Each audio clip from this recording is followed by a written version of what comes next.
sukses semua ya. Hari ini siapa yang tidak hadir? Oke, hadir semua ya. Seperti biasa, sebelum belajar, mari kita bernyanyi satu nusa satu bangsa dulu, biar belajarnya tambah semangat. Yuk kita nyanyi sama-sama. 1, 2, 3. Wah, hebat semuanya dengan lagu satu nusa satu bangsa ya anak-anak ibu. Nah, sebelum kita mau mulai pelajaran kita berdoa dulu. Marilah kita satukan hati kita berdoa menurut agama dan kepercayaan kita masing-masing. Kita berdoa dimulai. Berdoa selesai. Nah, sekarang ibu mau bertanya, siapa di sini yang masih ingat pelajaran kita minggu lalu? Iya, kita mempelajari tentang dampak pemanasan global. Siapa yang masih ingat?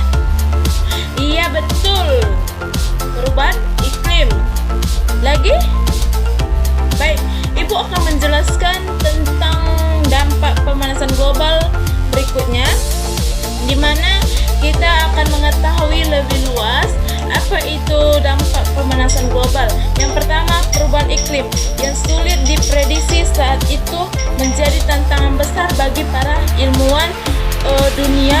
Berbagai fenomena alam seperti banjir, longsor, kekeringan, angin ribut, dan lain sebagainya merupakan dampak dari pemanasan global yang disebabkan oleh meningkatnya emisi gas rumah kaca atau biasa disebut dengan efek rumah kaca. Baik,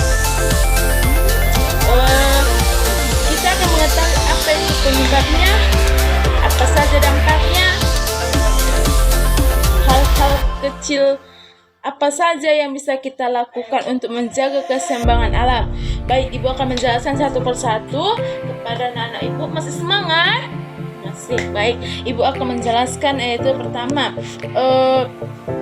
penyebab pemanasan global yang pertama yaitu terjadi akibat adanya pembakaran bahan bakar fosil seperti batu bara, minyak bumi, gas alam, dan asap-asap pabrik maupun kendaraan yang menghasilkan karbon dioksida atau CO2 dan gas-gas lainnya ke atmosfer yang dikenal sebagai gas rumah kaca. Oke, itulah penyebab dari penyebab pemanasan global tadi itu ya anak-anak ibu. Sampai sini ada yang ingin bertanya? Baik, jika tidak ada yang ingin bertanya, ibu akan melanjutkan mengenai apa saja dampaknya dari pemanasan global tersebut. Dampaknya yang pertama, terjadinya berbagai fenomena alam ya, seperti yang tadi itu tanah longsor, banjir, dan lain sebagainya. Terus yang kedua, penyebab dampaknya yaitu meningkatkan tinggi permukaan laut disebabkan oleh mencairnya gunung-gunung es di kutub. Ya, yang ketiga, siklus pertanian menjadi terganggu. Nah, seperti apa siklus pertanian? Seperti kalau jika ada orang tua kita atau saudara-saudara kita yang sedang bertani, bakal berdampak dari pemanasan global tadi tersebut. Yang keempat, hewan dan tumbuhan yang terancam punah. Hewan dan tumbuhan yang terancam punah maksudnya di sini bakal banyak, seperti kita bakal sulit untuk menanam. Kalau kita menanam seperti sayur, bakal terdampak rusak dan tidak menghasilkan. Begitu juga dengan hewan, bakal terkena penyakit dan mati. Jadi bakal langka hewan kita terkena dampak pemanasan global tersebut. Yang kelima, munculnya wabah penyakit yang menyerang manusia. Nah, ini ya satu yang paling kita takutkan, yaitu penyakit. Di mana seperti pada masa-masa yang sekarang yang lagi tren itu seperti COVID. Nah, itu semua disebabkan oleh pemanasan global, dampak pemanasan global tersebut. Makanya kita harus selalu kita menjaga yang namanya kebersihan. Kebersihan diri paling utama, terus kebersihan lingkungan supaya penyakit tadi itu tidak mengenai tubuh kita, karena tubuh kita sudah kuat, sudah bersih. Jangan kita lalai terhadap diri kita sendiri, terhadap lingkungan kita, terhadap sekitar kita. Oke? Sampai sini ada yang paham? Selanjutnya kita tentang peran dunia dalam menghadapi isu pemanasan global. Isu pemanasan global ini telah diantisipasi melalui gagasan dan program menurunkan emisi secara internasional yang telah dilakukan sejak tahun 1979. Jadi isu pemanasan global ini telah diantisipasi dari tahun 1979. Berarti sudah lama ya, Bu? Iya, sudah lama. Isu pemanasan global ini telah diantisipasi oleh emisi secara internasional yang telah dilakukan sejak tahun 1979. Yang berikutnya, program dimaksud yaitu program dimaksud kerangka kerja PBB tentang perubahan iklim atau lazim disebut konvensi perubahan iklim. Oke? Selanjutnya Ibu akan membahas tentang hal-hal kecil yang bisa mengurangi pemanasan global. Yang pertama, menghemat penggunaan air listrik. Itu salah satu bisa mengurangi pemanasan global. Yang kedua, mengurangi penggunaan kendaraan pribadi. Maksudnya di sini jangan terlalu seperti balapan seperti gitu ya. Yang ketiga, mendaur ulang sampah yang bisa didaur ulang. Seperti ini, kita mendaur ulang sampah seperti botol. Botol itu bisa kita buat seperti pot bunga. Bisa kita buat pot bunga, bisa kita buat bentuk bunga. Jadi sampah tadi itu tidak langsung bisa kita manfaatkan dari itu tadi. Oke, selanjutnya kita menggunakan bahan pembersih yang ramah lingkungan. Bahan pembersih ramah lingkungan seperti apa? Ya itu tadi, kita menggunakan seperti kalau kita ngepel, kita menggunakan sapu lantai. Kalau kita membersihkan sampah, kita menggunakan sekop atau sapu lidi supaya kita kumpulkan dulu baru kita ambil pakai sekop. Selanjutnya kita melakukan reboisasi atau penanaman pohon pada hutan-hutan gundul. Seperti sebenarnya kita ini apalagi ya daerah-daerah pegunungan itu kita dilarang untuk jika ada pohon besar janganlah kita menebangnya, jangan kita matikan supaya jika terjadi suatu saat banjir akan datang, kalau sudah tidak ada pohon itu bahkan tidak ada yang bisa menahan air tadi itu, begitu ya.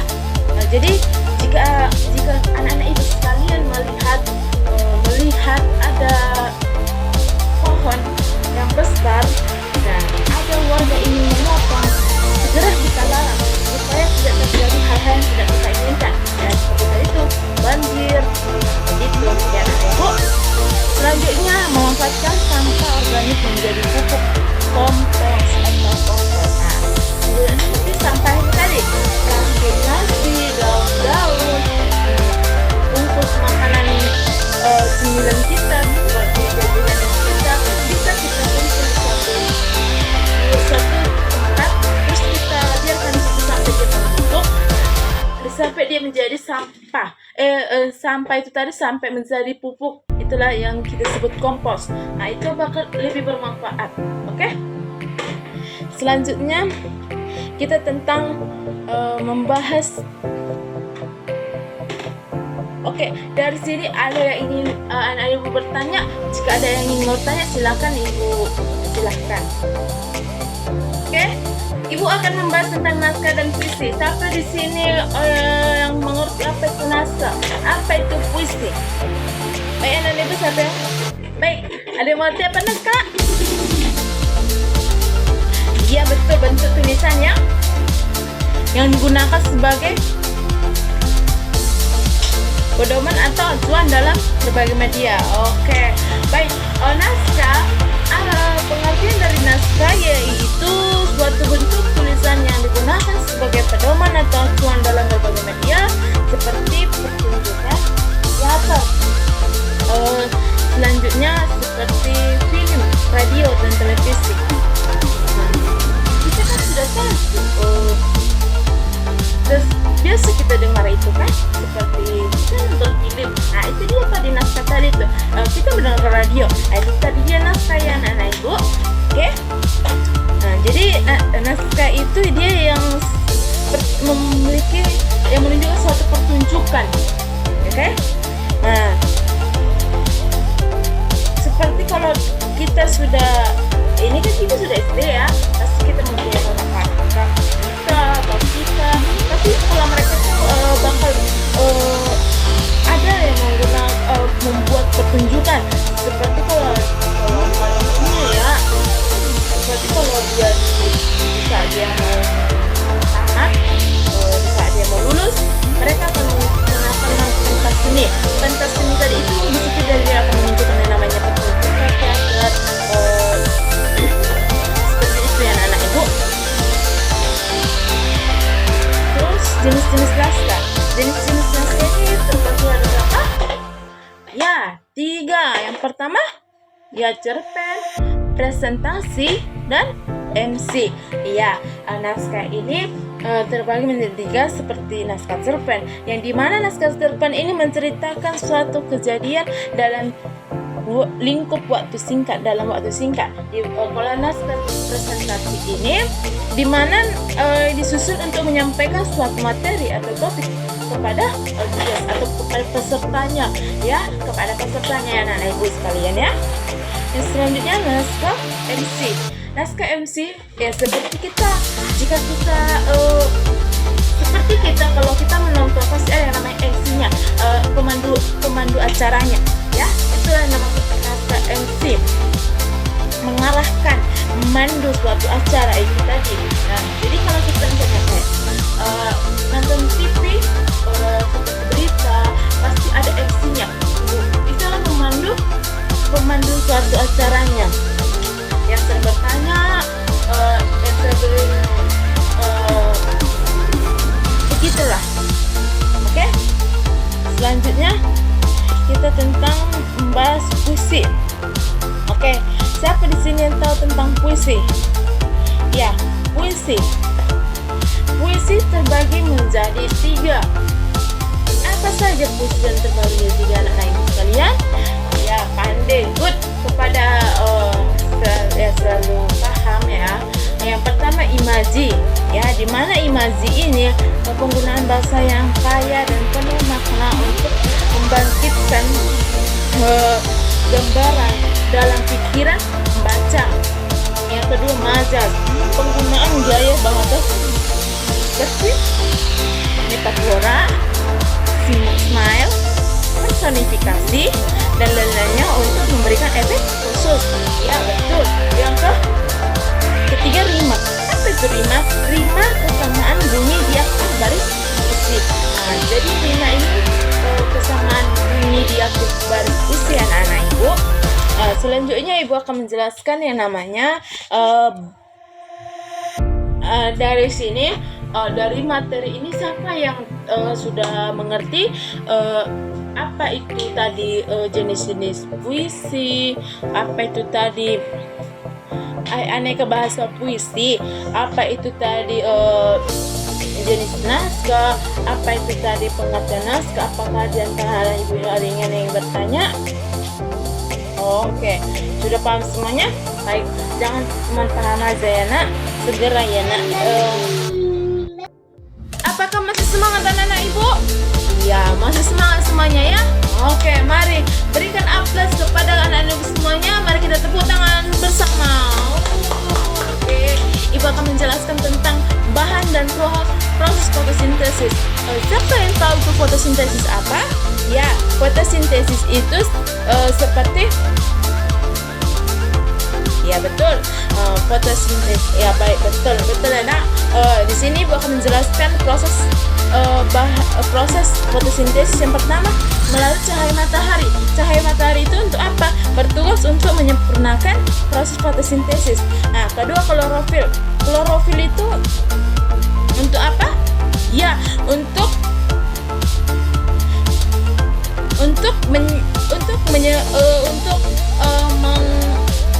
membuat atau membuat jati daun pada tumbuhan yang menyebabkan daun berwarna hijau. Ya betul. Oke, selanjutnya karbon dioksida. Apa itu karbon dioksida, anak? Baik, karbon dioksida adalah yang dihembuskan manusia dan hewan saat bernapas. Karbon dioksida juga berasal dari pembakaran kendaraan bermotor, aktivitas pabrik, dan sebagainya. Itulah karbon dioksida. Nah, selanjutnya air. Apa itu air? Air yang diperoleh tumbuhan berasal dari mana? Ya, berasal dari tanah. Air akan diserap oleh akar, kemudian ke batang, dan dilahirkan ke sebuah tubuh tumbuhan termasuk daun. Ya betul. Ya betul nak, betul.